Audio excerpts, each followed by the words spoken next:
Okay, what you see on the screen is a board game that's already started. And by the way, Castle Toppe is inspired by both Settlers of Catan and Risk, the game of global domination. And although these gameplay paradigms are well understood, Castle Toppe is keenly different, and it's not the same by any means. And in the author's opinion, it's actually much more fun. So in Castle Toppe, each turn iterates through 6 phases of gameplay: resource collection, exchange agreement, trade, the event card, build and expand, and finally attack. In resource collection, the player whose turn it is acquires resources for the territories he or she currently occupies. Resources in Castle Toppe are mineral, wheat, lumber, oil, and cattle.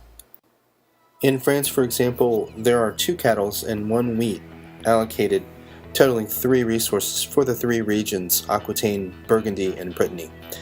Though not a one-to-one relationship, the allocations are presented to the occupier for selection according to his or her arbitrary choices in total.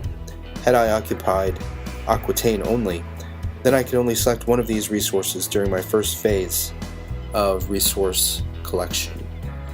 Had I occupied Aquitaine and Burgundy, I could select a cattle and a wheat, or even 2 cattle. In the second phase of Castle Toppe's gameplay, we have Exchange Agreement. In this phase, the player rolls a 6-sided die. The face of the die tells you which resource you can trade at 2-to-1. The number 6 counts as a wild card for any, in which case you can trade any one resource card for 2 of any other.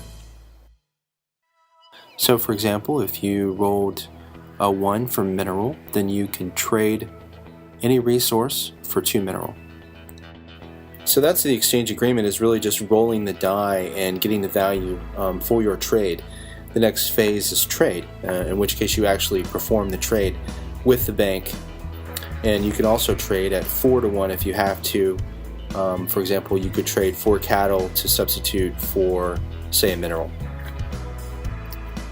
One of the nice things about Castle Toppe is that you're not trading with other humans. You're essentially just trading with banks. So it's not like you're going to go trade with someone that you're about to attack. You wouldn't want to do that. Now that wouldn't be very kingly of you, would it?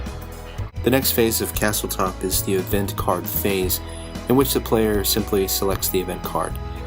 Some event cards can be stored, some have to be immediately played, such as the Black Plague, in which case you have to forfeit 1 wheat, 1 cattle, and an army. Now if you don't have the cattle, then obviously you can't forfeit it, so I guess you did well for the Black Plague.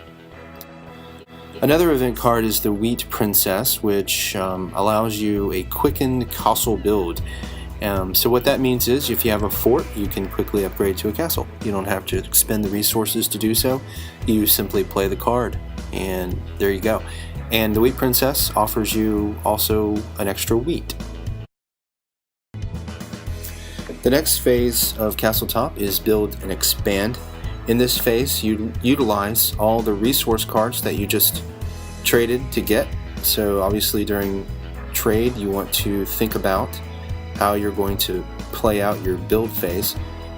For example, you may want to build a fort or upgrade a fort to a castle.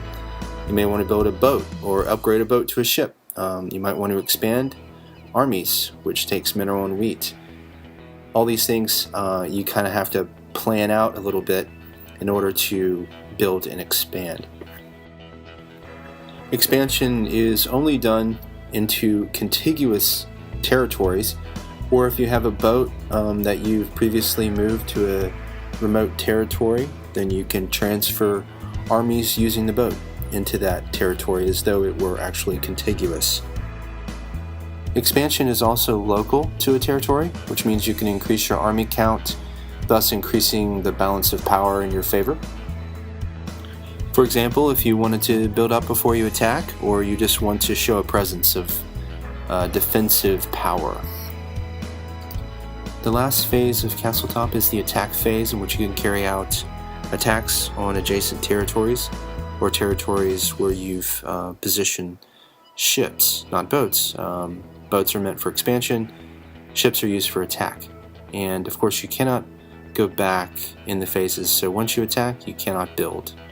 I would be following up with another video to cover attack strategies and particulars, not in this video, but thanks for watching.